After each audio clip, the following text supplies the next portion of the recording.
And now I would like to welcome Fern Oppenheim, the president and founder of Applied Marketing Innovations, a marketing consulting firm. She's also the co-founder of Brand Israel Group. It's a non-profit organization that studies Israel's image in the US to develop research-based strategic communication platform. Fern Oppenheim, please.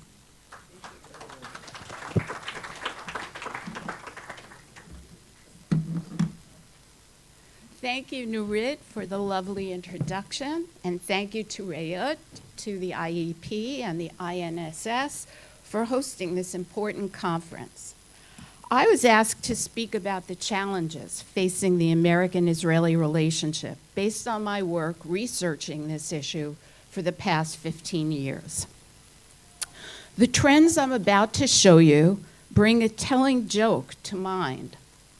What's the difference between a Jewish pessimist and a Jewish optimist? A Jewish pessimist says, just can't get any worse, and a Jewish optimist says, sure it can. I co-founded Brand Israel Group in 2004 to address Israel's image in the United States.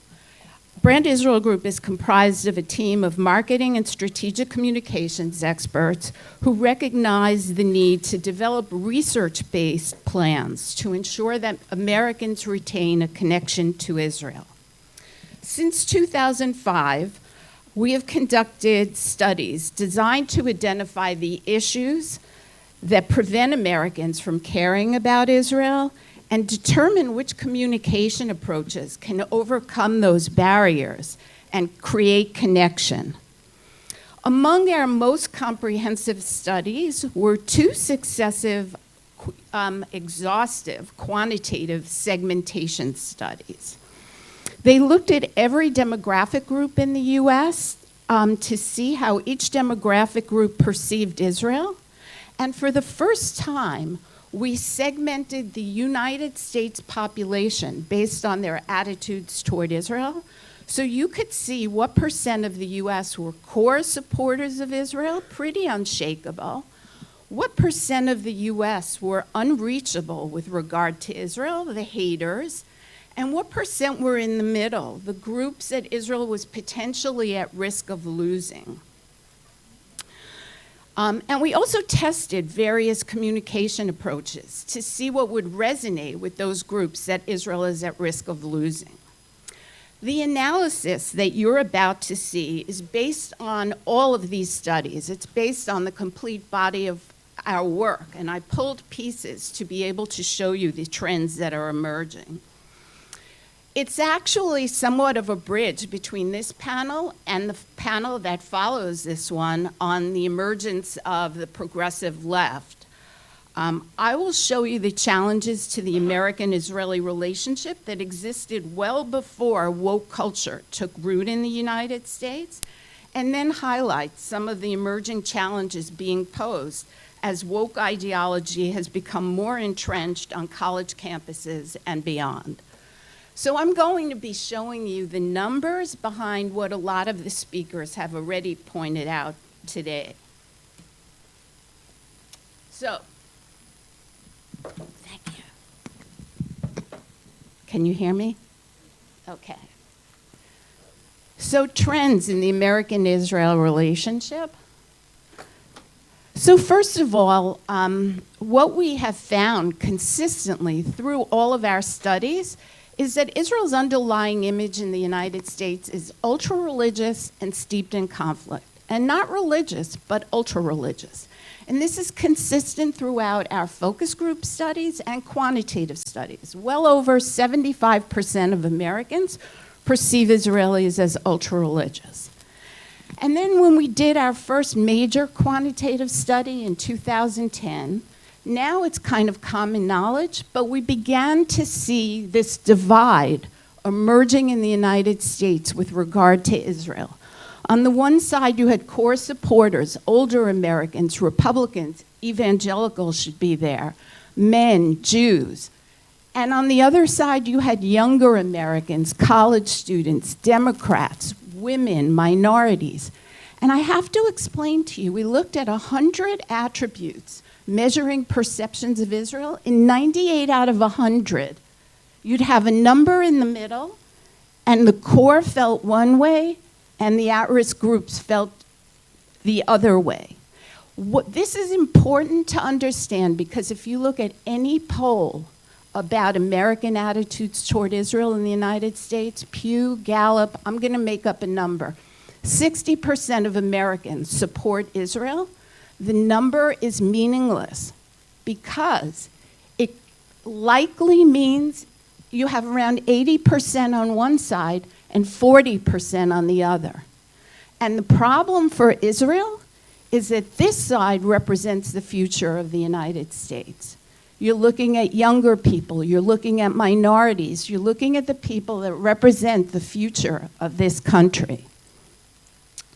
So, given that the image of Israel is ultra-religious and steeped in conflict, why are these people connected?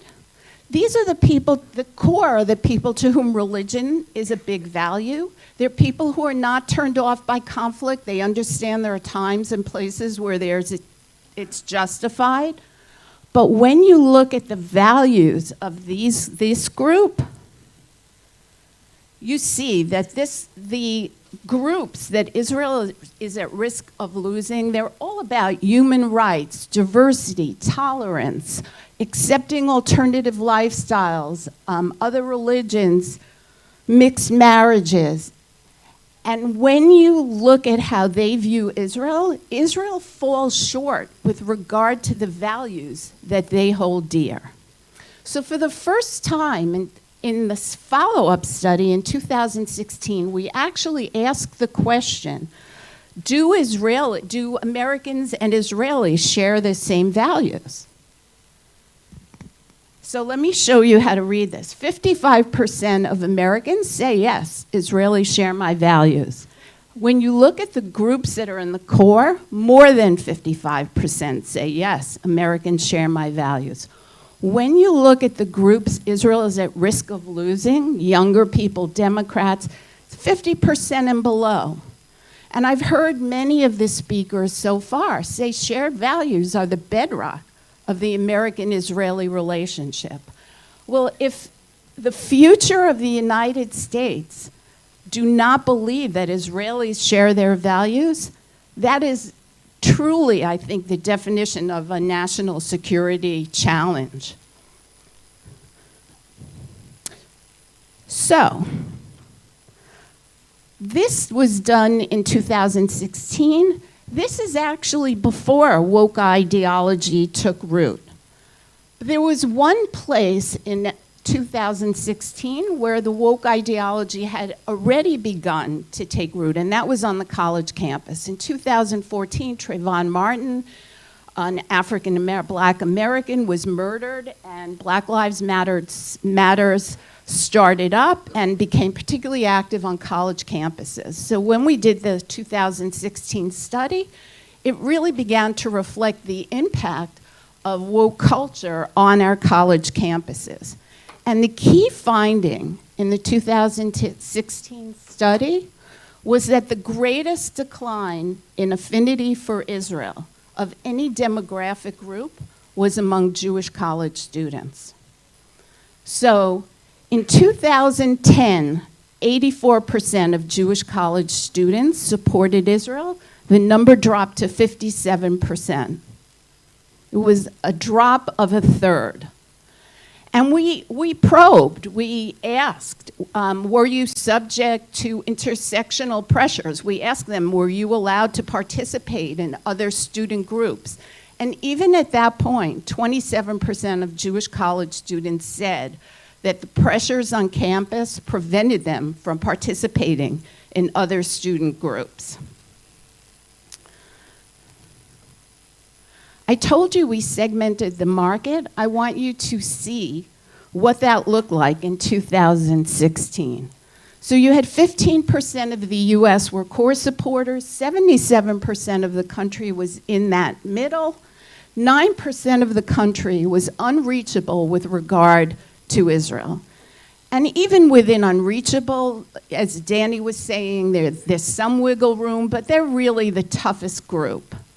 9% of the general population was unreachable, 11% of college students were unreachable, 13% of Jewish college students were unreachable. When you looked at unaffiliated Jewish college students, 17%, almost double the general population, were unreachable with regard to Israel. When I started this actually, somebody said, where are the Daniel Patrick Moynahans in the US, the government officials who were not Jewish, who would stand up for Israel within the US government? When you look at this number, you say, forget the non-Jews who were willing to stand up for Israel within the US. Will we have Jews as we move forward who will stand up for Israel? So just to summarize the key findings in terms of the trends in the relationship, there's a growing divide within the United States in terms of attitudes toward Israel, and it existed prior to the culture that you're about to hear. And it was a national security challenge prior to the existing culture.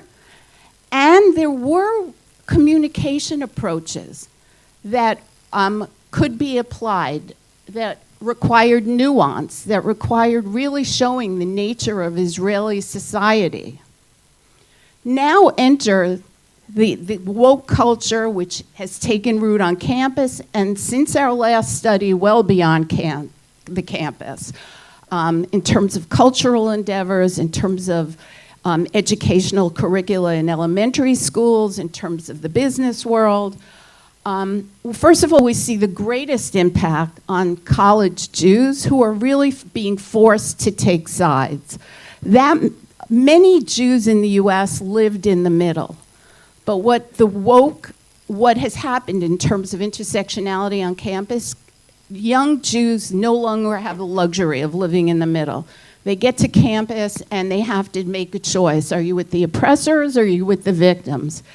And unfortunately, many Jews are going to the negative side.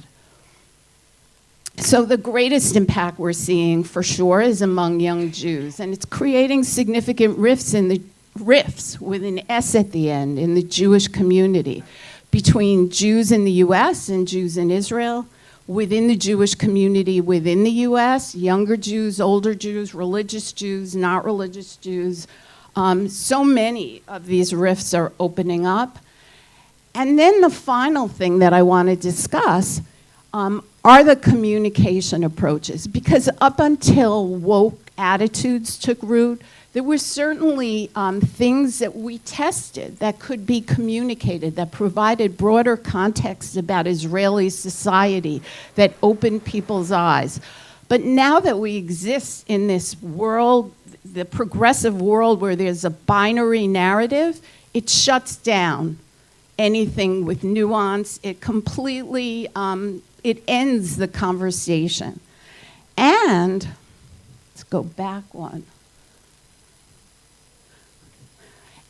And this is another thing that the progressive attitudes do in terms of communication. Most Americans who live in the middle, Israel is not a big issue for them. They don't know a lot about Israel. They don't care that much. People are really concerned with their own finances. They're concerned with crime. They're concerned with the pandemic. Israel is not so top of mind for many Americans, and not particularly relevant to them. What this oppressor-victim narrative of the progressive left has done is pretty ingenious. They have found a way to make Israel relevant to the middle in a negative way. So they have tied Israeli oppression of the Palestinians to the greatest sin in American society, racism and all of that. And you have all the people who care about that issue. To them, this Israel is now relevant in this negative way. So the challenges are not just in terms of the demographic groups that we're losing, but also our ability to reach them, terms of being able to communicate to them in ways that we can show the diversity and the humanity of Israelis. Finally, we have continued to do research. We did our last qualitative study were teens in the U.S. right before the pandemic broke out. Unfortunately, we saw pretty much everything that I'm showing to you quantitatively. We were going to update the next segmentation study at the beginning of the pandemic. We're now doing it next year. And we are going to be testing if there are ways to deconstruct this binary narrative, and also looking at correlations between the progressive ideology and anti-Semitism. And I would love to come back and update you on all of that.